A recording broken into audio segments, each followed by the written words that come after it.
Internet पर हजारों दिन वीडियोस अपलोड होती हैं। कुछ वीडियोस आती हैं और कुछ गायब हो जाती हैं, लेकिन कुछ ऐसे भी होती हैं जो सिर्फ वायरल नहीं होती बल्कि एक इंसान की पूरी जिंदगी बदल देती है। एक लड़का सिर्फ अरे बाप रे बोलकर करोड़ों लोगों तक पहुंच गया। एक आदमी की एक गलती ने उसे मीम्स का बादशाह बना दिया। एक सिंगर जो गाना गाने गया था खुद ही इंटरनेट का जोक बन गया। लेकिन सवाल ये है कि आखिर इन मीम्स के पीछे की असली कहानी क्या है? क्या ये लोग पहले से ही फेमस थे या फिर ये एक छोटी सी क्लिप ने इनकी किस्मत बदल दी? आज हम इंटरनेट की सबसे वायरल मीम्स की ऐसी बैक स्टोरी देखने वाले हैं जिसे जानकर तुम भी शायद शौक रह जाओ। सबसे पहले बात करते हैं उस इंसान की जिसे देखते ही लोगों के दिमाग में सिर्फ वही मीम याद आती हैं। वैसे तो ये एक नॉर्मल इंस्टाग्राम क्रिएटर था। इसका नाम है मिराकल राजीव, जिसे लोग चमत्कारी बाबा के नाम से भी जानते हैं। लेकिन शुरुआत में इसे लगभग कोई नहीं जानता था। फिर एक दिन खाना खाते वक्त इसकी एक वीडियो वायरल हो गई। वीडियो में खाना इतना तीखा होता है कि भाई का दिमाग ही हिल जाता है और उसी दौरान उसके मुंह से ये निकलता है,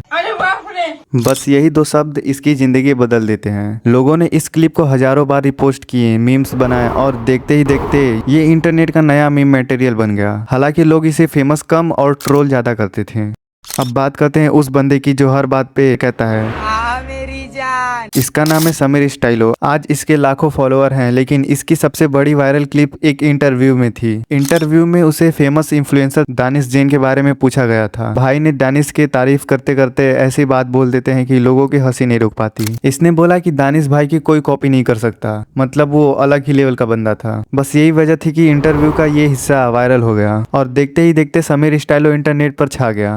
अब कहानी है उस इंसान की जो सिंगर बनने गया था लेकिन मीम बनकर वापस आया। इसका नाम है नवील सफेटी। साल 2023 में ये अरब आइडल नाम के शो में ऑडिशन देने पहुंच गया। उसे उम्मीद थी कि उसकी आवाज जज को पसंद आएगी, लेकिन हुआ बिल्कुल उल्टा। जज उसके सिंगिंग सुनकर हंसने लगे। अब कोई और होता तो शायद दुखी हो जाता, लेकिन नबील ने इसे ऐसा रिएक्शन दिया कि पूरी दुनिया हंसने लगी। उसकी वही आइकॉनिक हंसी इंटरनेट पर वायरल हो गई। लोगों ने उसे जीआईएफ बनाया और मीम बनाए और रिएक्शन टेम्पलेट तक बनाए। अब बात यह है कि उसकी सिंगिंग से ज्यादा उसकी हंसी मशहूर हो गई। लेकिन अच्छी बात तो यह है कि नबील ने इसे पॉजिटिव तरीके से लिया। आज भी वो अपनी उस वायरल तस्वीर को गर्व से देखता है।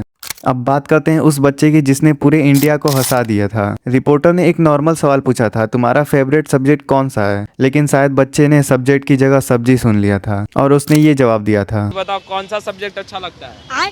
बैगन। बस फिर क्या था, पूरा इंटरव्यू वायरल हो गया। लोगों ने हजारों मीम बना दिए फेसबुक, व्हाट्सएप, इंस्टाग्राम पर। हर जगह सिर्फ बैगन ही बैगन दिखने लगा। एक मासूम सी गलती ने इसे इंटरनेट का लेजेंड बना दिया। और आखिर में आते हैं उस मीम पर जिसे पूरे इंस्टाग्राम के फीड पर कब्जा कर लिया था। ये डायलॉग बोलने वाले इंसान का नाम है राजा गुर्जर। वीडियो में वो अपनी चीजों को फ्लेक्स कर रहा था, लेकिन लोगों को उसका अंदाज इतने मजेदार लगा कि वीडियो ही वायरल हो गई। फिर एआई एडिट्स का जमाना आया। लोगों ने उसके चेहरे की जगह मोदी जी का चेहरा लगाना शुरू कर दिया और देखते ही देखते पूरा इंटरनेट इसी मीम से भर गया। टोटल बात यह है कि वायरल राजा गुर्जर हुआ था, लेकिन क्रेडिट मोदी जी ले गए। तो दोस्तों, ये थे इंटरनेट के कुछ ऐसे मीम जिनकी एक छोटी सी क्लिप ने उनकी पूरी जिंदगी बदल दी। किसी को फेम मिला तो किसी को ट्रोलिंग और किसी को दोनों। लेकिन इनमें से तुम्हारा सबसे फेवरेट मीम कौन सा है? कमेंट करके जरूर बताना।